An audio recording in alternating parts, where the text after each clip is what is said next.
할렐루야. 예배의 자리에 오신 여러분에게 하나님의 평강이 함께 계시기를 축원합니다. 가정에서 영상 예배를 드리는 분들에게도 동일한 예배의 은혜가 함께 있으시기를 축원합니다. 우리 카메라 바라보시면서 집에서 영상 예배 드리는 분들을 위해 이렇게 손을 들고 인사했으면 좋겠는데요. 카메라는 여기 있습니다. 이 앞에. 여기를 보시면서 한번 손을 들고 인사하겠습니다. 보고 싶습니다. 할렐루야. 잘 계세요. 무더위 속에 어떻게 지내시나요? 오늘이 중복이라는데 아직도 바깥 활동에 제약이 많기 때문에 이제 집에서 주로 머무는 분들은 에어컨 때문에 좀 고민이 많으실 겁니다. 계속 틀자니 전기세가 걱정이 되고 안 틀자니 더워서 못 살겠고, 저도 더위를 잘 못 견디는 사람인데 중고등학생 때 이렇게 선풍기 틀어놓고 이렇게 분무기로 물을 뿌리면서 잠들었던 기억이 납니다. 무더운 여름을 지나가고 있는데 여러분들 건강 유의하시고 식사 잘 챙겨 드시고 지치지 않도록 자기 자신을 잘 돌보실 수 있기를 바랍니다. 건강해야 신앙생활도 하는 겁니다. 아멘. 건강하십시오.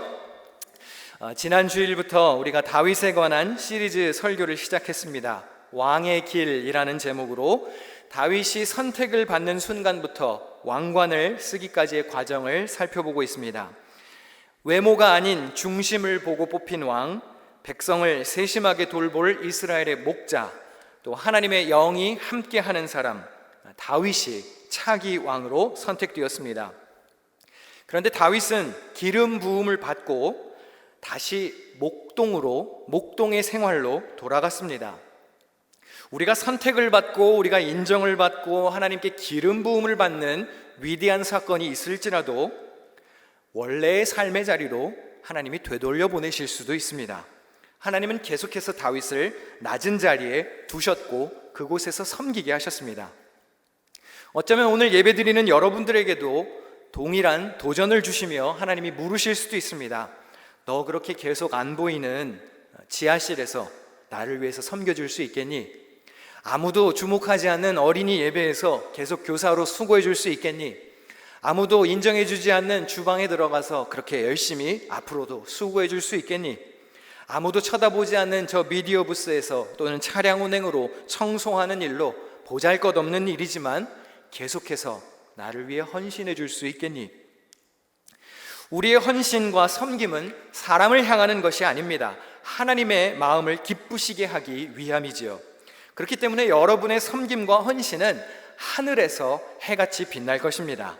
그리고 그 헌신을 하나님이 갚으실 것입니다. 사람이 갚아주는 것이 아니라 하나님이 갚으실 텐데, 우리 히브리서 11장 6절을 같이 읽어보겠습니다. 시작. 하나님께 나아가는 자는 반드시 그가 계신 것과 또한 그가 자기를 찾는 자들에게 상 주시는 이심을 믿어야 할지니라. 아멘. 믿음을 가진 사람들은 두 가지를 분명하게 믿어야 됩니다. 첫 번째는 하나님이 계신 것을 믿어야 됩니다. 하나님의 존재를 믿으십니까? 아멘. 하나님이 계시다는 사실을 믿기 때문에 이 자리에서 예배하는 줄로 믿습니다. 근데 많은 사람들이 두 번째를 모릅니다. 하나님이 상 주시는 분이심을 믿어야 한다 그랬습니다. 주님은 상 주시는 분이십니다. 그 말은 사람이 비록 우리의 섬김을 몰라주어도 괜찮다는 거예요. 왜? 상 주시는 분은 누구세요? 하나님이 상 주신다 이 말입니다. 사람들이 알아주지 않아도 괜찮습니다. 우리의 수고와 정성은 사람들에게 상 받기 위함이 아닙니다. 교회에서 봉사하다가 쉽게 상처받는 이유 중에 하나가 무엇인가요? 사람들이 인정해 주지 않기 때문이에요. 여러분, 우리 상은 하늘 가서 받는 겁니다. 할렐루야.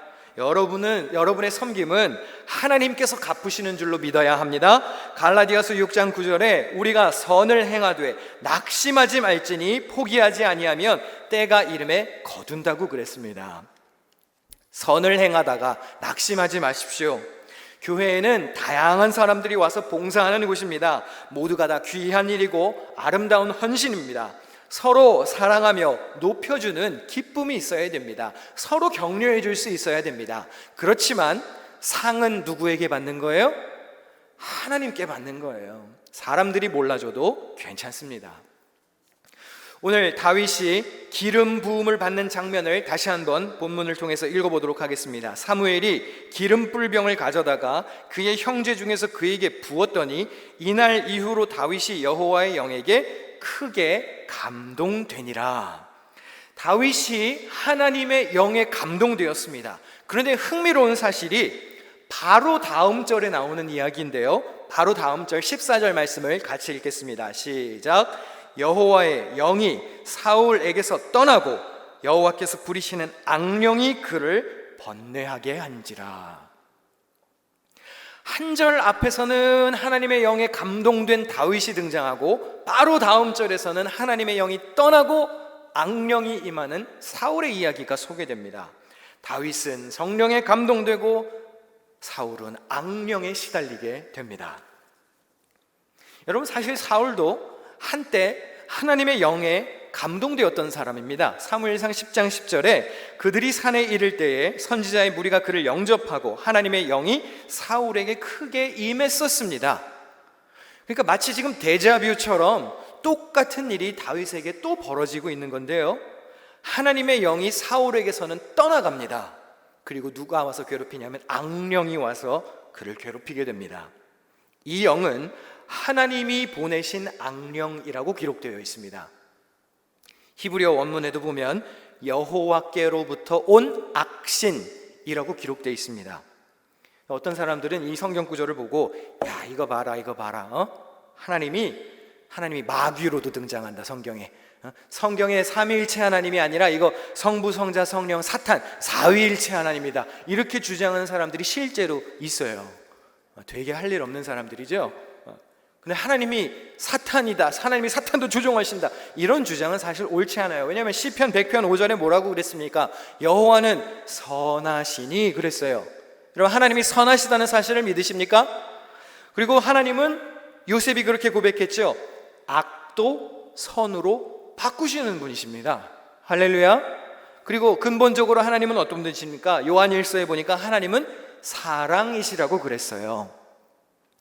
이 구약시대의 사고방식은 선과 악을 이렇게 반뚝 나눠가지고 이렇게 이원론적으로 세상을 구분하지 않았습니다. 오히려 통합적인 사고방식을 가지고 있었어요. 다시 말하면 모든 것이 다 하나님의 주권 아래에 있다고 믿었던 세상입니다. 그러니까 선도 악도 하나님의 섭리에서 벗어나지 않는다고 믿었습니다. 실제로 사사기에 보면 하나님이 아비멜렉과 세겜 사람들 사이에 악한 영을 보내셔서 세겜 사람들이 아비멜렉을 배반하는 이야기가 나옵니다. 또 하나님이 열왕기상에 보면 거짓 선지자들의 입술에 거짓말하는 영도 보내셨다고 그랬어요. 그래서 아합 왕을 죽이게 만들죠. 성경 곳곳에 보면 하나님이 악한 영도 들어서 사용하시는 장면이 나타납니다.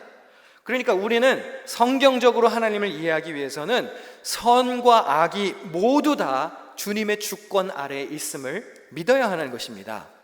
제가 지금 오해하지 마십시오. 하나님이 악하시다는 말을 하는 게 아니에요. 하나님이 악하시다는 얘기가 아니라 하나님이 악도 주관하신다는 것을 말씀드리려는 것입니다. 하나님은 때에 따라 악도 사용하십니다. 잠언 16장 4절에 이렇게 나와 있는데요, 같이 읽을까요? 시작. 여호와께서 온갖 것을 그 쓰임에 적당하게 지으셨나니 악인도 악한 날에 적당하게 하셨느니라. 잠언 21장 18절에는 악인은 의인의 속전이 되고 사악한 자는 정직한 자의 대신이 된다고 고백하고 있습니다. 무슨 말인가요? 하나님이 때에 따라 악인도 악도 사용하신다는 거예요. 의를 위하여, 선을 위하여 그러실 수 있다는 것입니다. 하나님이 악을 들어서 사용하실 때는 물론 징벌하고 심판하시기 위한 목적도 있으시지만 궁극적으로는 하나님 당신의 선한 뜻을 실현시키기 위해 때에 따라서 악도 활용하신다는 것이죠. 우리가 잊지 말아야 할 것은 로마서 8장에 기록한 것처럼 모든 것이 합력하여 선을 이룬다는 사실입니다. 사울이 악령에 시달리며 괴로워합니다. 그랬더니 사울의 신하들이 뭐라고 그러죠? 수금을 타는 사람을 좀 불러옵시다. 오늘날 악기로 치면 기타 반주자를 하나 불러와서 음악 치료를 좀 받으시는 건 어떻겠습니까? 수금이라고 하는 악기는 harp 혹은 lyre라고 하는 현악기입니다. 오래전부터 음악으로 사람을 치료하는 방법이 널리 유행했던 것으로 보입니다. 이스라엘 역사에 보면 다윗과 솔로몬 시절부터 전문적인 음악인들이 생겨났습니다. 조금 후대의 기록에는 이런 기록도 있는데요. 주전 701년에 예루살렘을 침공했던 산헤립이라고 하는 사람이 있습니다. 이 사람의 전시 비문에 따르면 남유다의 히스기야 왕이 남자와 여자 음악가들을 아시리아로 보냈다는 기록이 있어요. 그러니까 고대 사회부터 숙련된 음악가들이 존재했다는 것이고 그들이 존중을 받았다는 사실을 알 수 있죠. 그렇게 사울의 음악 치료를 위해서 수금으로 힐링송을 연주할 후보가 추천되었습니다. 그 후보가 어떤 분인지 한번 읽어보도록 할게요. 젊은 신하 가운데 한 사람이 대답하였다. 제가 베들레헴 사람 이새에게 그런 아들이 있는 것을 보았습니다. 그는 수금을 잘 탈 뿐만 아니라 용사이며 용감한 군인이며 말도 잘하고 외모도 좋은 사람인데다가 주님께서 그와 함께 계십니다. 이 사람이 누군가요? 다윗입니다. 다윗이 추천되었습니다. 그런데 다윗을 소개하는 장면이 굉장히 거창합니다. 사울은 지금 누가 필요한가요? 수금 잘 타는 사람만 있으면 되잖아요. 그런데 다윗이 어떤 사람이라고 추천합니까? 수금을 잘 탈 뿐만 아니라 용사이며 용감한 군인인데다가 말도 잘하고 외모까지 훌륭합니다. 그리고 무엇보다 하나님의 영이 함께하는 사람이라고 소개하고 있습니다. 감수성도 있어요. 열정도 있습니다. 패기와 힘과 말빨 외모까지 있고요. 지덕체를 다 겸비하고도 하나님의 동행까지 있는 사람이었습니다. 모든 걸 다 가졌어요. 지난주 설교 제목을 기억하십니까? 다윗이 어떤 사람이었어요? 원래 듣보잡이었잖아요. 듣지도 보지도 못한 잡놈이었단 말이에요. 근데 알고 보니까 이놈이 아주 물건이네. 모든 걸 다 가진 거예요.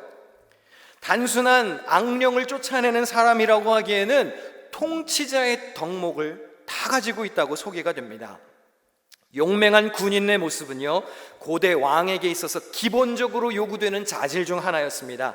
통치자가 군사적 위기 앞에서 백성들을 구할 수 있어야 했기 때문이지요. 언변, 말을 잘하는 것도 지도자의 중요한 덕목 중에 하나입니다. 말을 잘하는 것은 지혜와도 연관이 있습니다. 이것은 단순히 말로 사람을 선동하는 능력을 넘어서는 것입니다.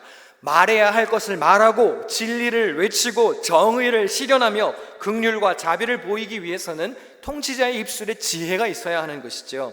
지도자는 때에 따라 맞는 말을 할 수 있어야 하는 것입니다. 여러분의 지도자들이, 여러분들을 국가를 이끄는 수장들이 말을 잘 못한다고 상상해 보세요. 그게 어디 권위가 서겠습니까? 대통령이 앞에 나와서 스피치를 하려고 섰는데 이게 권위가 안 서거든요. 말을 잘하는 것이 지도자에게서 상당히 중요한 덕목입니다. 이제 다음 주일에 자세히 보겠지만 사울이라고 하는 왕이 골리앗 앞에 섰을 때 40일 동안 아무 말도 하지 못했습니다. 40일 동안 국가의 수장이 침묵했습니다. 그런데 반면에 다윗은 어땠습니까? 그 전투 현장에 나타나자마자부터 골리앗을 향해서 하나님의 입으로 이야기하기 시작합니다. 지도자는 때에 따라 말을 할 수 있는 사람이어야 하는 것입니다. 게다가 다윗은 준수한 외모를 가진 사람이었습니다.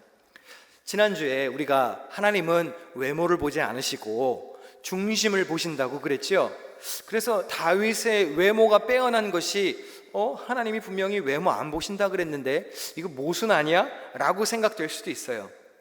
그런데 매력적인 외모보다 내적인 아름다움이 중요하다는 것을 강조하는 것이지, 고대 사회에 있어서 통치자의 외모도 사실은 중요한 자질 중에 하나였습니다. 성경은 그것을 완전히 부인하지는 않아요. 그런데 준수한 외모를 가진 자였더라, 바로 다음에 소개하는 구절이 이 외모를 퇴색시킵니다. 다윗에게 있어서 가장 강력한 힘이 무엇이었습니까? 하나님이 그와 함께 계신다는 사실이었습니다. 할렐루야. 다른 것은 다 없어도 돼요. 그런데 이건 없으면 안 되는 겁니다. 사울이 없었던 게 무엇입니까?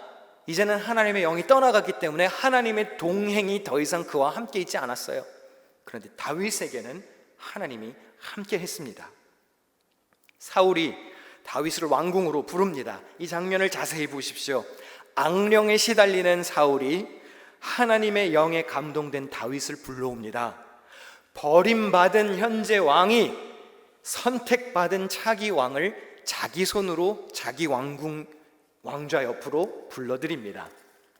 이제 미래에 보면 아시겠지만 원수처럼 미워하게 될 다윗이거든요. 그런데 자기가 자기 손으로 다윗을 불러옵니다. 사울도 한때 선택을 받았습니다. 사울도 한때 다윗처럼 기름 부음을 받았습니다. 하나님의 첫 번째 선택은 사실 사울이었습니다. 그런데 하나님의 영이 사울을 이제 떠났습니다. 근데 주목할 사실이 하나 있는데요, 하나님의 영이 사울을 떠났지만 여전히 왕은 누구입니까? 사울입니다. 여전히 사울이 왕이고 앞으로도 한동안은 사울이 왕입니다. 이게 무슨 말일까요? 하나님이 사울을 버리셨지만 통치자로서의 직분은 그대로 유지시켰다는 이야기예요. 그리고 그 버림받은 왕 밑에서 다음 왕이었던 다윗을 준비시키셨습니다. 그러니까 이 땅에 지도자들 중에 하나님께 버림받은 지도자들도 있다는 얘기예요. 근데 왜 하나님이 그냥 두실까요? 성경을 읽다가 그런 생각을 해봤습니다. 아니, 사울을 버리셨고 하나님의 영도 사울을 떠났고 악령이 와서 괴롭히고 다윗은 기름 부음을 받았고 하나님의 영이 함께 하면 그냥 왕을 갈아치우면 되는 거 아닌가요? 아닌가요? 더우신가요? 왕을 갈아치워도 되는 거 아닌가요? 조건이 다 충족이 되었지 않습니까? 그런데 버림받은 사악한 사울 밑에서 그 다음 사람인 선한 다윗을 훈련시키는 도구로 하나님이 이 악인을 사용하신다는 얘기예요. 조금 전에 잠언 말씀에서 때에 따라 하나님이 악인도 악한 날에 적당하게 하셨다고 그랬죠? 선한 다윗을 훈련시키기 위해 여전히 사울 왕을 왕좌에 두셨습니다. 다윗이 왕관의 무게를 견딜 수 있도록 버림받은 사람 밑에서 호되게 훈련을 시키셨어요. 다윗이 왕궁에 입성했습니다. 훗날 자기가 통치하게 될 왕궁입니다. 그런데 다윗이 목동을 거쳐서 걸어간 두 번째 왕의 길은 무엇이었냐면 통치하러 들어간 게 아니고 악령에 시달리는 사울을 섬기기 위해 왕궁으로 들어갔습니다. 제가 만약에 다윗이었으면 아마 머릿속으로 이런 생각을 하면서 왕궁으로 갔을 것 같아요. 야, 드디어 때가 왔구나. 나의 때가 이제야 왔구나. 아우, 목동, 아우, 지겨워. 양 치우면서 그 아우, 똥냄새, 아우, 지겨워. 왕관 쓰러 가는구나. 그랬을 것 같아요. 그런데 하나님은 뭐라 그러시는 건가요? 아직 아니라는 거예요. 왕궁으로 가면 또 다른 인내의 시간, 아니 더 힘든 훈련의 시간이 기다리고 있다는 거예요. 제가 만약에 다윗이었으면 하나님께 굉장히 서운했을 것 같습니다. 아니 하나님, 나 이제 듣보잡 아니잖아요. 나 공식적으로 하나님이 인정하셨잖아요. 사무엘 선생님이 나 기름도 부었고 하나님의 영으로 나 지금 충만한데, 나 지금 필이 충만한데 왕관 쓰러 가야 되는 거 아니에요? 근데 나보고 저 버림받은 사울을 위해서 기타 반주나 하라고요? 힐링송이나 연주하라고요? 내가 저 사람 뒤치다거리나 하라고요? 저는 굉장히 서운했을 것 같아요. 그리고 우리도 교회에서 섬기다 보면 그런 비슷한 마음 들지 않습니까? 아우, 제가 지금 몇 살인데 그런 걸 해요. 제가 지금 직분이 있다고요. 제가 목사인데, 전도사인데, 장로인데, 권사인데, 집사인데, 나 이제 그런 거 안 해도 돼요. 저희 어디 가서 지금 듣보잡이나 하나 불러와서 그런 사람 시키세요. 그럴 때가 있어요. 그런데 아니라는 겁니다. 다윗이 그랬던 것처럼 목동의 자리에서도 성실했듯이 이제는 수금 연주자로도 충실하라고 하나님이 또 섬김의 자리로 보내시는 겁니다. 제가 무겁지만 아주 중요한 질문을 하나 드리겠습니다. 여러분, 버림받은 자와 같은 사람을 섬겨보셨습니까? 하나님이 버린 사람과 같은, 사울처럼 악령에 시달리는 사람 같은 사람을 섬겨보셨습니까? 비록 제가 던진 질문이지만 굉장히 날카로운 질문 아닙니까? 악령에 시달리는 사울과 같은 윗사람이 여러분에게 있어서는 누구입니까? 어쩌면 왼수 같은 친구일지도 모르지요. 인간 말종 같은 가족일지도 모릅니다. 쓰레기 같은 직장 상사일지도 몰라요. 어쩌면 교회 안에 있는 사악한 교회 리더인지도 모릅니다. 하나님의 역사가 아니라고 생각되는 자리에서 하나님을 알지도 못하고 하나님이 함께 계시지도 않는 사람의 부당한 권력 밑에서 억눌리고 괴로워하며 지내야 할 수도 있습니다. 그리고 속으로 이렇게 생각할 수 있죠. 이건 하나님의 역사가 아닐 거야. 이게 하나님일 리가 없어. 그러나 기억하십시오. 지금 여러분 위에 있는 그 사악한 사람을 통해서도 하나님은 역사하시는 겁니다. 당신을 훈련시키고 계시다는 사실을 기억해야 합니다. 다윗은 자기가 다음 왕이라는 사실을 알았습니다. 그런데도 불구하고 자기 주인을 괴롭히는 악령을 쫓아내는 수금 연주자로 가서 봉사했습니다. 질문과 도전은 그것이지요. Can you still serve?